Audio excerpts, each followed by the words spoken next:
Nous considérons qu'un aéroport est un bien commun qui ne devrait pas avoir de valeur numéraire, à l'instar des gares, des ports, des autoroutes, des barrages hydrauliques ou encore des monuments et sites historiques.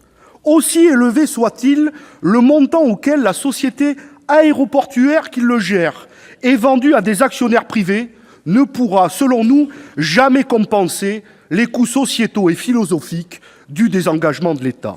Même les ultralibéraux le disent, oui à la privatisation, mais dans le cadre d'une ouverture à la concurrence. Un monopole naturel doit rester public. Le confier au privé revient à permettre à celui-ci de braquer la Banque de France en toute légalité et de faire fonctionner la machine à billets pour remplir les poches des actionnaires. Ce n'est pas acceptable. Car nous avons des précédents. On pense évidemment aux privatisations des concessions autoroutières en 2006, qui ont vu les actionnaires rentrer dans leur argent en moins de 10 ans, tout en continuant à augmenter considérablement leurs profits en rackettant les automobilistes au péage. En matière aéroportuaire, nous avons des exemples récents.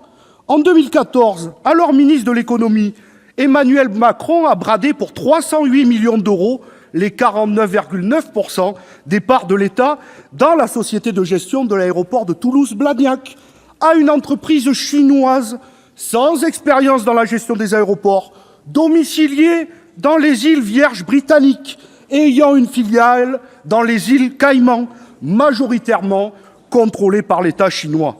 Il a confié à cet actionnaire privé l'entier contrôle de la société aéroportuaire toulousaine. Et il y a une semaine, on apprenait que les Chinois voulaient revendre leur part pour 500 millions d'euros. Jolie plus-value en 5 ans pour des actionnaires rarement aperçus dans la Cité Rose et qui n'ont pas investi un seul yen pour développer l'aéroport. Sans compter la récidive avec les aéroports de Nice et Lyon. On nous dit, pas de panique, on a retenu la leçon. Cette fois-ci, on va bien négocier le cahier des charges. Mais pour nous prononcer, monsieur le ministre, il faudrait encore que nous l'ayons sous les yeux, ce cahier des charges, car ni les élus, ni la direction, ni les salariés ne l'ont vu. Et je vous avoue que, comme le dit le vieil adage, les promesses n'engagent que ceux qui les croient. L'avenir de notre compagnie nationale, Air France, devrait d'ailleurs également nous préoccuper. Peut-on s'assurer que sa taxe aéroportuaire n'augmentera pas dans des mesures folles, ce qui mettrait à mal sa compétitivité ? Les Américains l'ont d'ailleurs bien compris. L'ensemble de leurs aéroports sont publics, notamment pour ne pas nuire à leur compagnie nationale. Je crois que personne n'a véritablement envie que les touristes atterrissant aujourd'hui à l'aéroport Paris-Roissy-Charles de Gaulle atterrissent demain à l'aéroport Paris-Roissy-Vinci.